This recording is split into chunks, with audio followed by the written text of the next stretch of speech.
And desire is very much the same. If you think about desire, why do people have extramarital affairs, for example? Well, sometimes just desire overpowering the mind. You don't know what you're doing, and afterwards you regret it for a long, long time usually to come. Most people regret it. I've had people coming up to me and certainly saying that they have regretted these things a lot afterwards. But again, it is desire in this case which distorts the perceptions. You think that you should do something which in reality you know that you should not be doing, when the mind is not overpowered by these desires. And it is the same if you go out shopping, or you see something in a shop that you think you need, and it looks so wonderful right there. This desire arises, and later on you realize it was a mistake to buy that item, because later on you are freed from that grasp of desire which arose in that moment.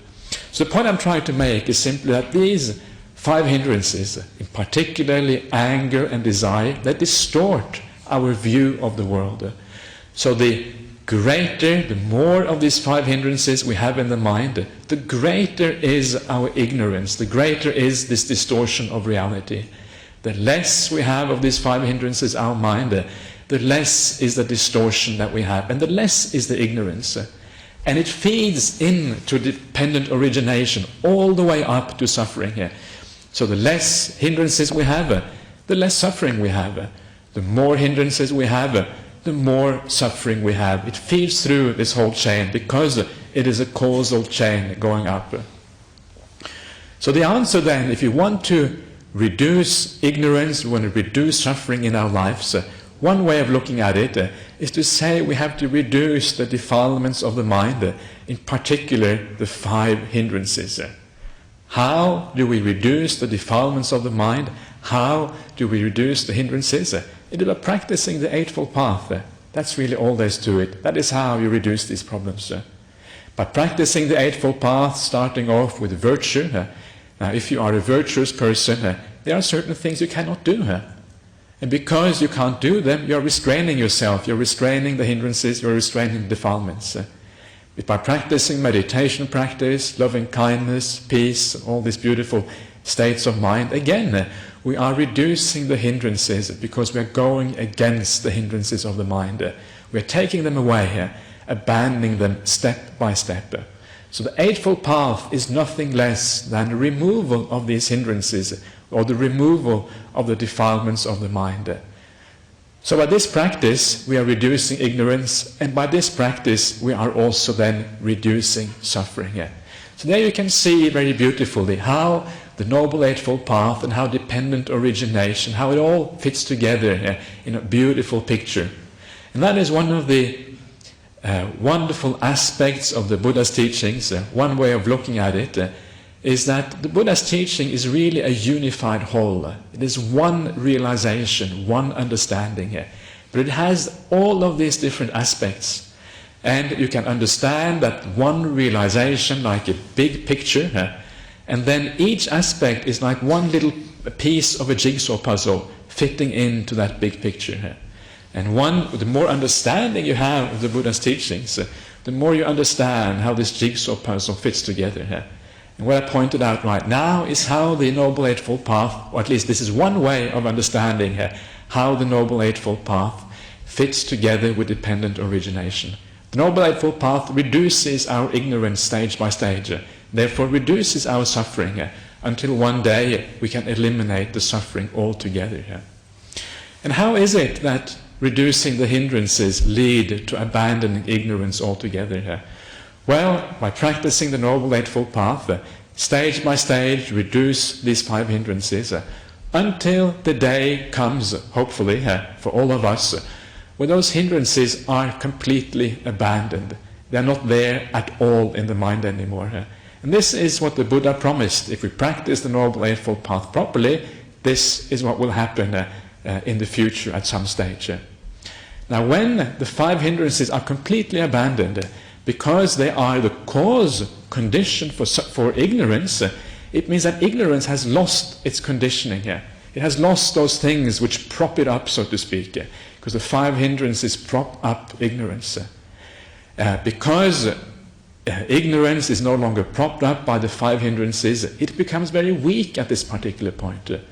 And that is why, after a very powerful and deep state of meditation, when these 5 hindrances are completely abandoned, that is why this is the point when it is possible to attain that deep insight and understand the reality that the Buddha said is out there. The reality that there is suffering in this world, that things are impermanent, and ultimately that there is no permanent aspect inside the human beings.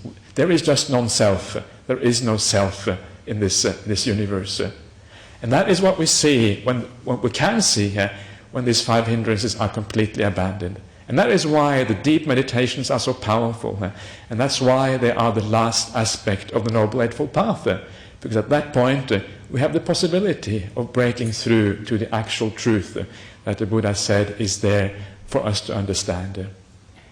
And at that point, when we break through that ignorance completely, we see reality as it actually is, in terms of the Four Noble Truths, if you like, in terms of the 3 characteristics, suffering, impermanence, and non-self, that when ignorance is completely abandoned, then suffering is also completely abandoned. They go hand in hand, because ignorance is the cause for that suffering. So this is how then to get a grasp on this dependent origination, to understand it is all rooted. The root of the problem is ignorance. That is the problem. The root is delusion, the misunderstanding of how things actually are. And it all leads, step by step, all the way up to suffering. We suffer because we are ignorant. Sometimes in the world you hear this saying, this proverb, that ignorance is bliss. Well, in Buddhism it isn't like that. In Buddhism, ignorance is suffering. And this is then the right way of looking at it from a Buddhist point of view. So we have to be careful with some of these worldly proverbs sometimes. So how is it then, this is the next thing to maybe consider a bit, how is it that ignorance translates itself into suffering here? And this is also interesting because it shows us maybe the mechanism of dependent origination. This is what I will call maybe the core driver of dependent origination, how it actually functions, what actually drives this thing forward. Why is it that ignorance leads to suffering here? And to understand this, I'm not going to go through all the links of the chain, because I don't think that is actually necessary. What I'm going to do instead is just go through the last 5 of these links, because that shows us plenty enough how this thing actually works. And the 7th factor of dependent origination, the last 6 factors I should say, the 7th factor of dependent origination is, as I said before, it's feeling. Now feeling, I don't mean emotion by feeling. When the Buddha had used the word feeling, he meant how it is that we experience the world outside us in terms of either whether it's pleasant or whether it's unpleasant. Sometimes he also added neutral feelings, but they are really irrelevant and they tend to be experienced as either pleasant or unpleasant anyway.